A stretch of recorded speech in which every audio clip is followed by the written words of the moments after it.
Assalamualaikum warahmatullahi wabarakatuh. Bismillahirrahmanirrahim. Alhamdulillahirabbil alamin. Wal aqibatu lil muttaqin wala udwana illa 'alal dzalimin.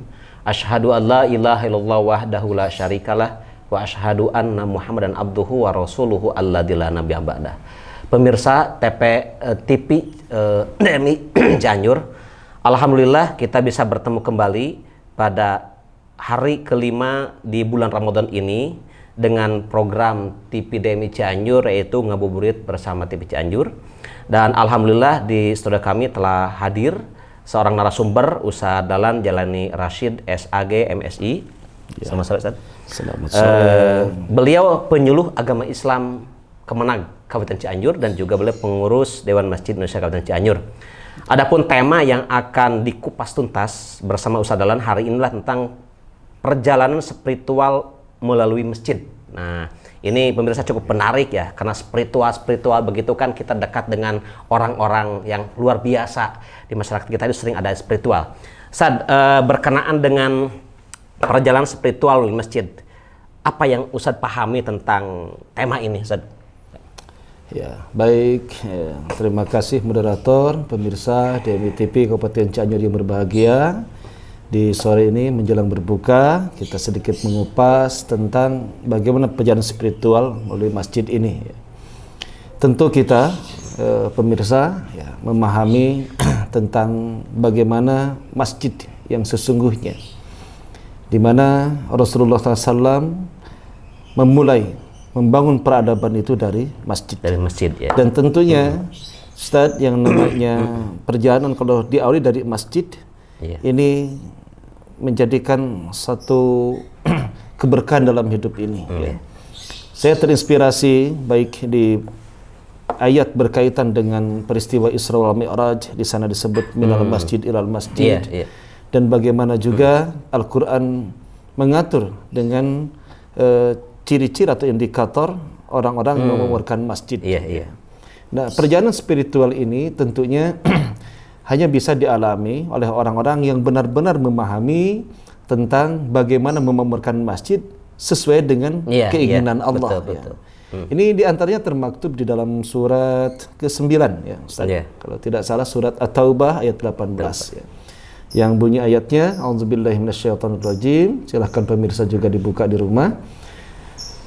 Innama ya'muru masajidallah man amana billahi wal yawmil akhir wa aqamas shalah wa ataz zakah wa lam yakhsha illallah fa'asa ulaika ay yakunu minal muhtadin. Sadaqallahu azim, sami'na wa ata'na ghufranaka rabbana wa ilaikal masir. Sebelum ke ayat ini, saya teringat ya, pemirsa, ada satu kisah ya, bagaimana perjuangan ini kalau tanpa dorongan nilai-nilai spiritual ini dalam menggapai atau menuju masjid ini tidak mudah ya. Kenapa? Karena kalau berbicara tentang bagaimana urusan dengan masjid sampai perjalanan ke masjid pun ini kalau tanpa didorong dengan langkah hati, kalau hanya sebatas langkah kaki, tentu ini jauh ya. Ada proses, proses itu. Dulu ada sahabat ya, pemirsa, ada yang sahabat bernama sahabat Sa'ban radhiyallahu an. Kalau istilah orang Sunda kita itu suka ngapling posisi di masjid itu ya. Persis seperti suasana zaman Ramadan. Dulu kan begitu. Sudah ada. Ternyata baginda Rasulullah SAW itu tidak memulai iqamah kalau belum melihat Sa'ban di pojok itu. Luar biasa itu ya. Singkat cerita, suatu ketika Rasul menunggu iqamah itu, ternyata Sa'ban tidak ada. Dan ternyata sampai selesai sholat subuh pun itu Rasul bertanya kemana sosok Sa'ban itu. Ternyata setelah sholat subuh Rasulullah bertanya pada para sahabat, adakah yang tahu di mana rumah Sa'ban? Kita mungkin sakit Sa'ban, kita jenguk.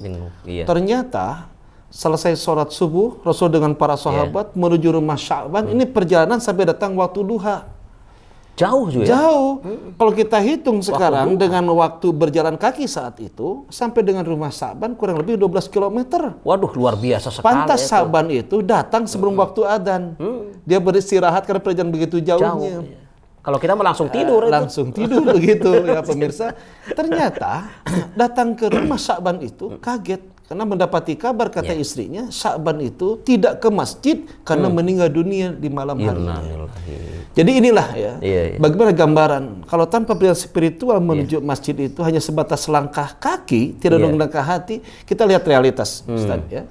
Berapa banyak orang yang kuat berjalan atau berlari 10 km? Iya, betul, ya kan? Betul. Berapa banyak orang atau orang-orang yang masih muda pemirsa naik ke puncak gunung dengan ketinggian sekian itu, naik tebing.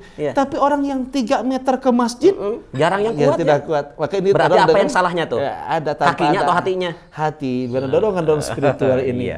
Maka pantas tadi Ustaz ya, kita lihat dalam Al-Quran pakai adat hasrin ini sudah jelas ini. Innama ya'muru masajidallah. Hanya orang-orang yang memurkan masjid Allah, kata Allah ya. Pertama didorong oleh man amana billahi wal yawmil akhir, dengan dasar iman kepada Allah dan hari akhir. Tanpa itu tidak mungkin orang merayakan kaki atau menjalankan kakinya ke masjid. Jadi perjalanannya mulai dari iman, Ustaz, gitu ya. Dari iman. Jadi proses untuk menuju spiritual itu berangkatnya dari iman. Iya kan. Makanya nilai iman inilah ya yang menjadi dasar kita dalam kesannya memakmurkan masjid. Yang sebenarnya. Kita lihat juga ya. Man amana billahi wal yawmil akhir. Iman pada Allah dan hari akhir. Wa aqamas shalah. Bukan sebatas gerakan saja dalam sholatnya, tetapi bagaimana orang itu kalau sudah spiritual tentang kemasjidannya hidup dalam dirinya, ini orang menegakkan sholat. Menegakkan sholat itu sampai ada bias dalam kehidupannya. Maka mungkin istilah sekarang asar sholat. Ayat yang lain ada berkata itu kan, Allah berfirman, simahum fi wujuhihim min atharis sujud. Wajah jangan diartikan rupa kita. Tapi wajah kita artikan sebagai diri, ya. Sebagaimana dalam bagian iftitah ada ya. Ini wajah tuh, bukan sesungguhnya aku menghadapkan wajah, tapi menghadapkan diri, gitu kan? Jadi di sana itu bukan bekas sujud, itu bukan jidat hitam. Kalau gitu. Sebatas jidat hitam, mohon maaf. Jadi nanti ada prediksi begini, oh ini orang jidatnya hitam, berarti sujudnya bagus. Kadang-kadang kita malu juga, Ustaz. Ya itu masalahnya. Di sini ada jidat hitam, ternyata mohon maaf. Apalagi kalau misalkan sampai nanti indikator orang ahli sholat itu dengan keningnya hitam. Itu mah bahasa kita mah punten-punten lah, sasanggaleun. Kenapa mungkin sajadahnya terlalu keras, sujudnya panas begitu. Tapi kalau sajadahnya bagus, tidak seperti itu. Tapi beda dengan dimaksud ayat yang tadi gitu maksudnya. Jadi asari sujud, Anda orang-orang yang suka sholat maksudnya. Ya, dalam ucapannya mencerminkan orang yang suka sholat, dalam tindakannya mencerminkan orang yang suka sholat. Jadi itu ya. Jadi wa aqamas sholat. Wa ataz zakah. Nah, ini sering diartikan juga pemirsa, mohon maaf di kita. Wa ataz zakah itu mengeluarkan zakat. Jadi katanya dari kata kharaja kalau mengeluarkan zakat. Ternyata bagaimana Rasulullah memakmurkan masjid kesananya itu, dan masjid bisa memakmurkan umatnya dengan wa ataz zakah. Apa di sana? Di sana bagi Rasulullah mendatangkan zakat, potensi-potensi zakat melalui masjidan. Jadi fungsinya juga bukan untuk sholat saja. Bukan sholat, perekonomian pun dibangun di masjid. Ini luar biasa. Sehingga ada Baitul Mal. Kita malu Ustaz sekarang, misalkan ada Ustaz ceramah, hantemlah tentang rentenir, hantem Bang Emok, Bang Sila atau Bang apa saja begitu. Sementara masjid tidak bisa menjawab permasalahannya di umat ya. Betul. Ngeri kita ada nenek-nenek misalkan, nenek-nenek terpaksa minjam sama rentenir, kita kasih dalil sama ustadznya. Bukan kasih uang ya, kasih dalil. Akhirnya kata si nenek itu, Ustadz, dalil mah sudah tahu yang halal dari ustadznya. Ini kan berbahaya, Ustadz. Iya, betul. Wa ataz zakat, mendatangkan zakat. Kita analogikan begini, Ustadz. Di masjid itu kan bagaimana mendatangkan zakat. Yang kita bahas sering tentang asnaf. Asnaf itu ibaratnya pancuran ya, keran yang harus ngocor dengan 8 keran itu. Tidak mungkin ngocor ya, keran airnya keluar tanpa ada penampungan airnya atau bak atau kulahnya. Nah kita bagaimana masjid supaya mendatangkan air supaya mengalir kepada 8 asnaf itu. Dan dengan masjid sudah mungkin istilah bahasa sekarang ada bagaimana memakmurkan dan dimakmurkan masjid itu. Betul. Jadi kita bukan tentang masjidnya nanti selamanya menjadi mustahik. Bahkan dengan wa ataz zakah itu yang asalnya mustahik bahkan jadi muzaki. Kenapa? Terbantu oleh masjid. Ya mohon maaf kita pemirsa kadang-kadang ya bangga ada pengumuman di masjid misal gini kan. Sebelum Jumatan kan ada ya gini kan. Assalamualaikum warahmatullahi wabarakatuh. Saya atas nama DKM menginformasikan gitu bahwasanya di masjid kami telah terkumpul dana kematian misalkan Ya, kan dengan gitu. kisaran jumlah misalkan 10 juta rupiah. Dari sana tuh tidak responsif bagi jamaah. Kenapa? Karena dana kematian. Jadi apalagi, harus mati dulu benar-benar dana itu. Apalagi pakai lanjutan misalkan. Oleh karenanya siapa yang ingin menggunakan terlebih dahulu misalkan dana kematian. Artinya sudah mati baru bisa menggunakan. Coba dana kehidupan ya pemirsa. Jamaah sekalian, kami DKM punya dana kehidupan yang jumlahnya misalkan 10 juta saja. Barangkali di antara jamaah ketika nanti selesai sholat Jumat ingin meminjam untuk modal kecil usaha, silakan mengambil bendahara masjid. Wah, itu hebat ya. Jadi itulah wa ataz zakah ya pemirsa. Jadi masjid itu, tapi tadi itu tanpa didorong oleh perjalanan spiritualnya itu ya. Perjalanannya itu yang harus bagaimana mengelola masjidnya itu. Kenapa? Ya urusan dengan masjid, pengelola masjid atau merebot itu, ya mohon maaf gak ada gajinya. Betul.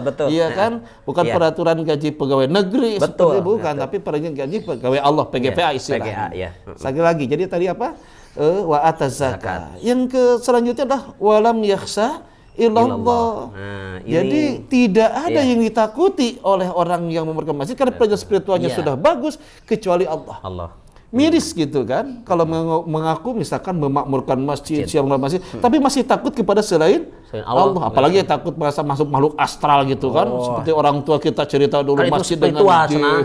Bukan masuk spiritual, bahkan ya itulah yang menghambat orang-orang, bahkan merusak akidah akhirnya. Iya, betul. Ingat, coba lihat, ada satu analogi ya, mohon maaf kepada non muslim gitu kan.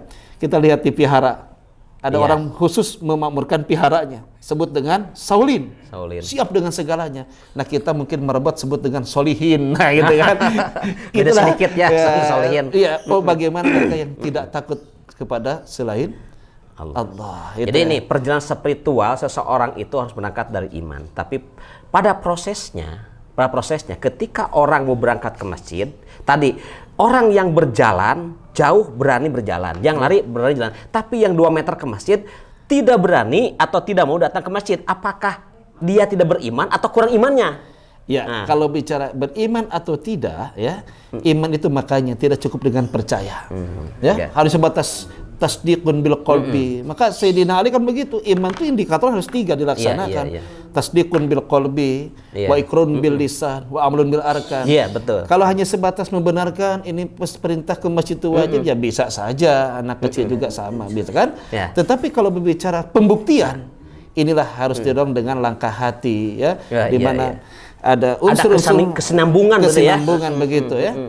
Contoh. Dulu ada yang ingin dapat rusuh kan? Betul. Masyhur cerita bagaimana seorang yang tunanetra, Abdullah bin Umi Maktum, itu kan, bagaimana minta pada Rasulullah, ya Rasulullah, adakah rukhsah bagiku orang yang tunanetra sepertiku untuk tidak berjamaah ke masjid? Rasul saya itu mengiyakan. Betul. Kenapa? Karena melihat mungkin berabeknya, karena sama. Tapi begitu Abdullah bin Maktum berangkat, baru seberapa langkah kata Rasul, ya Abdullah bin Maktum, kau dengar adzan? Dengar. Karena kau dengar adzan ke masjid itu. Nah, kita buta tidak, kaki sehat. Kalau tanpa dorongan spiritual ini tidak mungkin kita melangkahkan kaki ke masjid. Tadi itu. Jadi terkadang 10 km kita kuat berjalan, tapi 3 meter tidak kuat berangkat ke masjid. Maka di situ ayat itu kan fa'asa ulaika ayyakunu minal muhtadin. Maka mudah-mudahan mereka itu selamanya dalam petunjuk Allah. Nah, satu hal ya, Ustaz, ya, pemirsa juga di rumah, ya, TVDMI, yang ada satu bahkan ramalan kalau bahasanya, sinyalemen ya. Warning gitu kan ya. Ini kalau sudah Sayyidina Ali yang bicara ya, seorang sahabat yang cerdas begitu kan. Di antaranya ciri akhir zaman itu adalah masajiduhum amiratun. Masajiduhum yaumaidin amirah. Jadi pada hari itu masjidnya agreng, mentereng, luar biasa bangunannya gitu. Sangat disayangkan, wahya kharabum minal huda. Nah, itu tapi kosong dari nilai-nilai petunjuk. Ada juga tadi ya. Ada orang ke masjidnya sudah alhamdulillah. Tapi tidak tahu bagaimana adab di masjid ya. Jadi ada anak kecil usianya 40 tahun begitu kan. Saya begitu. Kok masih seperti itu di masjid gitu kan? Enggak, ini dalam hadis ini menarik tadi. Wahya kharabu anil huda. apakah terjadi nggak saat ini hadis itu? Ya, kalau kita lihat ya, kita hitung masjid yang ada misalkan Cianjur saja berapa ribu yang terdata di kita? 5.000 lebih. 5 ribuan ya, 5 ribuan itu. Masjid Jami itu kalau diambil satu-satu indikator misalkan bagusnya atau nanti suksesnya program Ramadan ini sepertinya bagaimana minat orang berjamaah di bulan Ramadan itu teraplikasi atau dilaksanakan ketika bulan Syawal, di mana bulan Syawal peningkatan berlanjut ya, begitu. Tidak berhenti sampai Ramadan saja gitu. Nah, itu ya. Tapi ya realitas kan Ustaz, kita lihat ya, ketika Ramadan saja seperti pertandingan itu pun awal Ramadan ya, gitu kan ada babak penyisihan, babak kalau akhir Ramadan kan pindah ke mall saya juga. Banyak makanya itikafnya juga kan banyak masih di jalan gitu kan Ustaz. Itulah ya kurang lebih. Jadi kembali lagi pemirsa DMI TV ya, memang tidak sebatas tatanan konsep saja, tapi kita sekali lagi tentang bagaimana memakmurkan masjid ini dan bagaimana dorongan spiritual kita dalam menggapai ketinggian derajat si Allah adalah melalui masjid ini. Ya mudah-mudahan kita ya bisa mewujudkannya. Ya. Kenapa? Karena ya itu di antara akhir zaman ternyata orang bikin masjid itu seperti bikin keranda mayat, Ustaz. Iya betul, betul. Pasaran bahasa kita gitu kan. Kalau satu tempat, kemudian ada orang meninggal, tidak ada pasaran, malu pinjam terus kepada masjid tetangga. Akhirnya kan rapatlah DKM, RW, gitu kan. Kita bikin pasaran, gitu kan. Begitu pasaran atau keranda mayat sudah jadi, bingung semua. Siapa yang pertama kali? Siapa yang mengisi gitu kan? Nah ini, ya pemirsa banyak terjadi ya. Jadi bikin masjid itu ramai, senang bikin masjid, tapi tidak suka mengisi masjid gitu. Itu. Mungkin itu, Ustaz. Ya, nih masalah perjalanan spiritual. Apakah perjalanan spiritual seseorang melalui masjid ini perlu ada ajakan, dorongan, atau memang keinginan sendiri? Harusnya gitu gimana tuh? Ya, kalau kita lihat dalam tatanan manhaj ya, jalan jadi tempuh atau sunnah, ya itu perlu ada perjuangan. Lebih baik yang menyampaikan tabligh, bahkan mengajak dengan dakwahnya gitu kan. Dan bahkan ada satu metode bagaimana kita supaya orang itu istilah kita mah giring ke masjid gitu kan. Betul. Dilatih gitu kan, mencoba. Apalagi kalau sudah continue 40 hari di masjid, wah itu sudah lah.